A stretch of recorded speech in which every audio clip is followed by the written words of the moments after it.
안녕하세요. 남인숙 작가예요. 오늘은 S님 이야기 바로 들어볼게요. 저는 20대 후반 직장인입니다. 취업 준비 과정을 거쳐서 직장 생활을 한 지 3년 정도 되었습니다. 이런저런 이유로 그 사이 직장을 5번이나 옮겼고 지금 직장도 무척 힘들어서 요즘은 우울감이 심해져서 몹시 힘이 듭니다. 사실 저는 이렇게 어두운 사람이 아니었거든요. 학교 다닐 때만 해도 친구들과 잘 지냈고 아무런 문제 없이 성장했습니다. 그래서 사회생활에도 적응을 잘할 줄 알았는데 그게 아니었습니다. 막상 취업을 하고 나니 저는 무능력하고 직장에서 매일 혼나기만 하는 정말 쓸모없는 사람이더라고요. 그러다 보니 저라는 사람 자체가 위축되고 친했던 친구들과도 관계가 멀어졌습니다. 사회생활이 이렇게 힘든데 어떻게 해야 할지 모르겠습니다. 남들도 다 사회생활이 이렇게 힘든가요? 저는 그냥 사회 부적응자인 걸까요? 이런 사람은 남은 인생을 어떻게 살아야 하지요? 처음 사회생활 시작하시는 게 힘든 건 맞죠. 사실 뭐든지 처음인 건 다 어렵고 힘들어요. 사회에 나가서 처음으로 돈을 버는 건 지금까지 하고 완전히 인생이 달라지는 일이거든요. 지금까지도 살면서 처음인 게 많았겠지만 사회생활 시작하면 그냥 다른 세상에 다시 한번 태어나는 거나 마찬가지예요. 제 나이가 돼도요, 아직도 처음인 게 많고 그래서 잘 못하는 게 많거든요. 근데 그래도 괜찮은 게 왜 그러냐면요, 경험 때문에. 처음엔 다 못한다, 이걸 잘 알아서 그래요. 이걸 못하니까 내가 무능력한 게 아니라 처음이라서 그렇다, 이걸 살면서 경험적으로 계속 깨닫게 되니까 뭘 시작하면 못하는 게 그렇게 타격이 되지 않더라고요. 시작할 때는 일단은 자기 자신을 믿으면서 꾸준히 노력해보는 수밖에 없어요. 사람이 대부분이 자기 자신의 느낌보다는 빨리, 그리고 잘 적응해요. 근데 지금 사연을 보내신 사연자님은 좀 제가 걸리는 게 있어요. 그게 뭐냐면, 사회생활 하기 전에는 인간관계가 좋고 두루 잘 지냈다, 직장생활 시작한 후부터 우울감이 시작되었다, 회사를 짧은 기간 동안 여러 번 옮겼다, 직장에서 매일 혼났다, 이런 점이 좀 턱 걸리는 거예요. 왜냐면 성인 ADHD 증상이 이런 특성과 일치하거든요. 제가 이 부분을 더 정확히 알고 싶어서 이 사연을 가지고 아는 신경정신과 의사분한테 여쭤봤어요. 그랬더니 생각보다 성인 ADHD 환자분이 굉장히 많고요. 20, 30대이신 분들, 사회생활 시작하고 얼마 안 되고 나서 우울증 걸리신 분들, 이런 분들이 비율을 많이 차지한다고 하는 거예요. 일단 ADHD가 뭐냐면요, 주의력 결핍 과잉 행동장애, 이게 정식 명칭이에요. 집중력이나 주의력을 담당하는 뇌 기능이 떨어져서 그래서 일어난 일인데요. 이것도 호르몬과 관련이 있어요. 어린 시절에는 아직 뇌가 성장이 덜 돼 있으니까 주의력을 담당하는 기능도 떨어져서 그러는 경우가 많죠. 그러면서 어른이 되고 뇌도 성장을 하고 하면 그런 증상이 사라지고 그래요.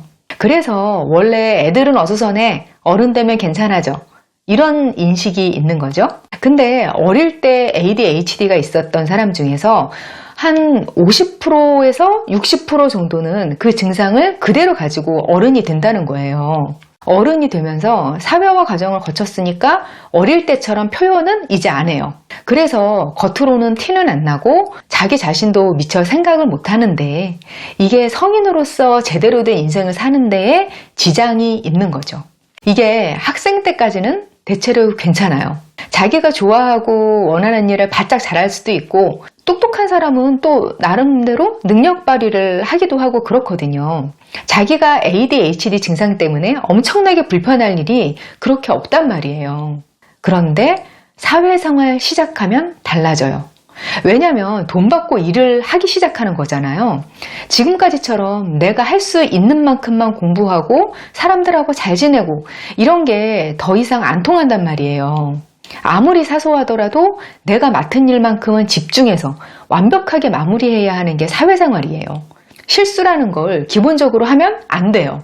만약 시간을 다투는 중요한 물건을 협력 업체에 발송해야 하는데 막내라서 그 일을 맡았어요?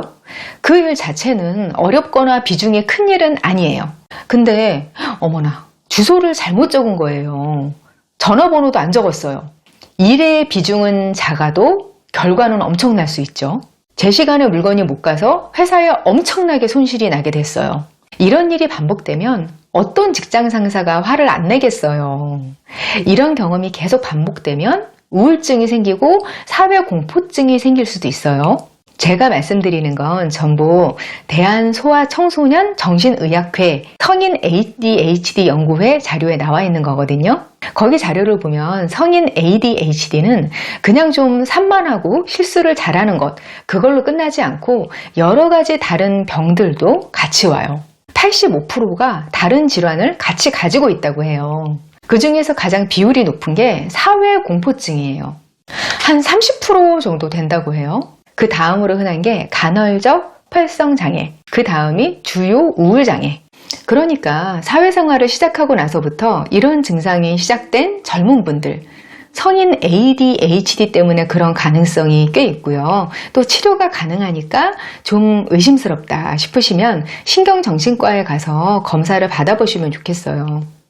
그러면 지금부터 제가 어느 정도 자가진단할 수 있는 증상 체크리스트 알려드릴게요. 첫 번째, 시간 관리를 잘못해서 지각이 잦고 시간 내에 해야 할 일을 마치지 못한다. 두 번째, 해야 할 일을 자주 깜빡하고 물건을 잘 잃어버리며 실수를 자주 한다. 세 번째, 정리정돈을 잘 하지 못하고 물건 둔 위치를 잊어버린다. 네 번째, 작업 순서와 방법을 체계적으로 계획하지 못해서 일 처리가 오래 걸리거나 잘 끝마치지 못한다. 다섯 번째, 상대방 이야기를 들을 때 딴 생각이 나서 이해하지 못하거나 다른 사람들이 말하는 중간에 끼어들거나 자기 말만 한다. 생각 없이 말해서 말실수를 잘한다. 여섯 번째, 가만히 앉아있는 게 힘들다. 일곱 번째, 충동적으로 필요 없는 물건을 사고 금방 실증을 낸다. 여덟 번째, 과속, 신호 위반 등 충동적인 운전 습관이 있다. 아홉 번째, 술, 약물, 도박, 게임, 위험한 성관계 등에 중독되어 있다. 열 번째, 지루한 작업을 견디지 못하고 일을 중도 포기하는 경우가 많다. 11번째, 사소한 일에 크게 화를 내고 곧바로 후회하는 행동이 반복된다. 12번째, 이 증상들을 보면서 누구나 다 이런 거 아닌가? 라고 생각한다.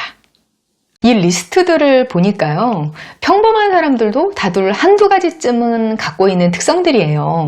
어떻게 보면 저 사람 참 성질 급하네, 아니면 저 친구 원래 덜렁대, 이러고 말 일일 수도 있어요. 그래서 이게 발견하기도 힘든 거죠. 이런 특성들이 많이 나타나고 그게 일상에 지장을 줄 정도다. 그리고 우울이나 사회기피증으로 결과가 이어진다. 이러면 나 자신을 좀 다른 각도에서 볼 필요가 있다는 거죠. 만약 검사를 해서 성인 ADHD 진단을 받았다. 그러면 치료는 가능한가? 이것도 궁금하시죠? 일단 약물 치료랑 인지행동 치료를 받거나 할 수 있어요. 약물 치료를 해서 효과를 보는 비율이 50에서 80% 정도라고 해요. 그러니까 무조건 약 먹는다고 해서 다 효과를 본다. 그렇다기보다는 사람이나 증세에 따라서 편차를 보인다는 의미겠죠? 저는 성인 ADHD 진단을 받고 약물 치료 시작하고 완전히 인생의 질이 달라졌다. 너무 행복하다. 이렇게 말하는 분들도 꽤 봤어요.